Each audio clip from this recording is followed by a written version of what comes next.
তার সমস্ত নেতাকর্মী রেখে চোরের মতো হেলিকপ্টারে করে পালিয়েছেন। তাকে পালিয়ে যেতে দেওয়াটা একটা অন্যায় ছিল, জনগণের হাতে তাকে ছেড়ে দেওয়া দরকার ছিল। আমরা আনন্দিত যে সাবেক প্রধানমন্ত্রী গণতন্ত্র এবং দেশপ্রেমের সংগ্রামে যার আপোষহীন ভূমিকা রয়েছে। আপনারা দেখেছেন বাংলাদেশকে ভারতীয় আধিপত্য এবং আগ্রাসন মুক্ত করতে তার যে বরাবরের মতো ভূমিকা, সাহসী ভূমিকা, যেই কারণেই কিন্তু তিনি যে ক্ষমতা থেকে দূরে ছিলেন এবং ক্ষমতা থেকে সরে যাওয়ার পরে তাকে জেলখানায় নিয়ে বিষ প্রয়োগের মাধ্যমে তাকে একটা মৃত্যুর দিকে ঠেলে দেওয়া, তার রাজনীতিকে শেষ করে দেওয়া, এটা শুধুমাত্র শেখ হাসিনা এবং আওয়ামী লীগের প্ল্যান পরিকল্পনা ছিল বলে এটা আমি মনে করি না।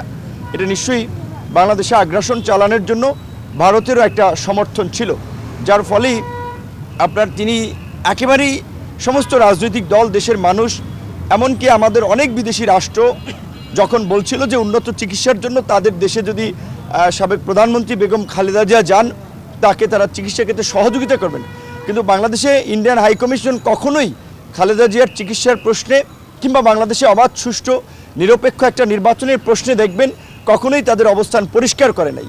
তো এটা পরিষ্কার যে আসলে বিএনপির প্রতি ক্ষোভ থেকে, খালেদা জিয়ার প্রতি ক্ষোভ থেকে ইন্ডিয়াও শেখ হাসিনার এই ফ্যাসিবাদকে এবং বেগম খালেদা জিয়ার উপরে এই অত্যাচার নির্যাতন চালানোর ক্ষেত্রে এই ফ্যাসিস্ট হাসিনাকে সহযোগিতা করেছিল। এবং যেটা আমাদের সংগ্রামী সাধারণ সম্পাদক বলেছেন, এই পরিস্থিতিতেও বেগম খালেদা জিয়া দেশে থেকেছেন, কিন্তু ফ্যাসিস্ট হাসিনা জনরোষে দেশে টিকতে পারেন নাই। তার সমস্ত নেতাকর্মী রেখে চোরের মতো হেলিকপ্টারে করে পালিয়েছেন। তাকে পালিয়ে যেতে দেওয়াটা একটা অন্যায় ছিল।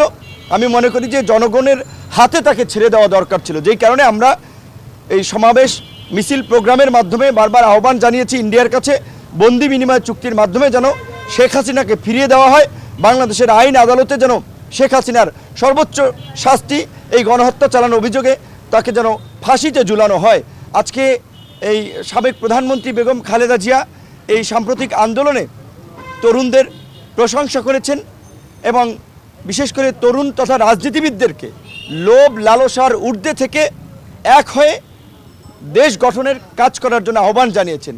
কারণ লোভ লালসা মানুষকে ধ্বংস করে দেয়, দেশকে বিপথে পরিচালিত করে।